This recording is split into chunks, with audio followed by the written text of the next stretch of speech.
शिक्षा का एकमेव मार्ग एकाग्रता। हेलो दोस्तों, ये ऑडियो बुक पार्ट 1 है।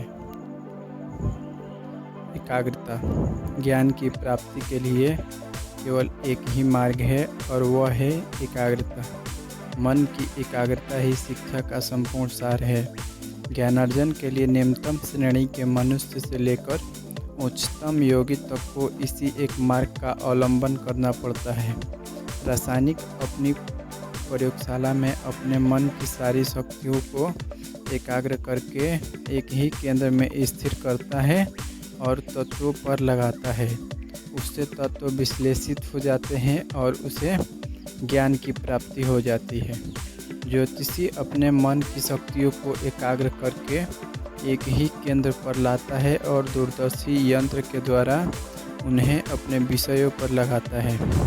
बस तयो ही तारागण और ग्रह समुदाय सामने चले आते हैं और अपना रहस्य उसके पास खोलकर रख देते हैं। चाहे विद्वान अध्यापक हो, चाहे मेधावी छात्र हो, चाहे अन्य कोई भी हो, यदि वह किसी विषय को जानने की चेष्टा कर रहा है तो उसे उपयुक्त प्रथा से ही काम लेना पड़ेगा। एकाग्रता की शक्ति। एकाग्रता की शक्ति जितनी अधिक होगी, ज्ञान की प्राप्ति भी उतनी ही अधिक होगी। चर्मकार यदि अधिक एकाग्रचित होगा तो जूता अधिक अच्छा साफ करेगा। रसोइया एकाग्रचित होने से अधिक अच्छा भोजन पकाएगा। पैसा कमाने में अथवा ईश्वर की आराधना करने में या और भी कोई कार्य करने में जितनी अधिक एकाग्रता होगी, वह कार्य उतना ही अधिक अच्छा संपन्न होगा। यही एक खटखटाहट है, यही एक आघात है जो प्रकृति के द्वारों को खुला कर देता है और ज्ञान रूपी प्रकाश को बाहर फैलाता है। मात्रा का भेद। 90% विचार शक्ति को साधारण मनुष्य व्यर्थ खो देता है और इसी कारण वह सदा बड़ी बड़ी भूलें किया करता है। अभ्यस्त मन कभी भूल नहीं करता। मनुष्यों और पशुओं में मुख्य भेद केवल चित्त की एकाग्रता शक्ति का तारतम्य ही है। पशु में एकाग्रता की शक्ति बहुत कम होती है।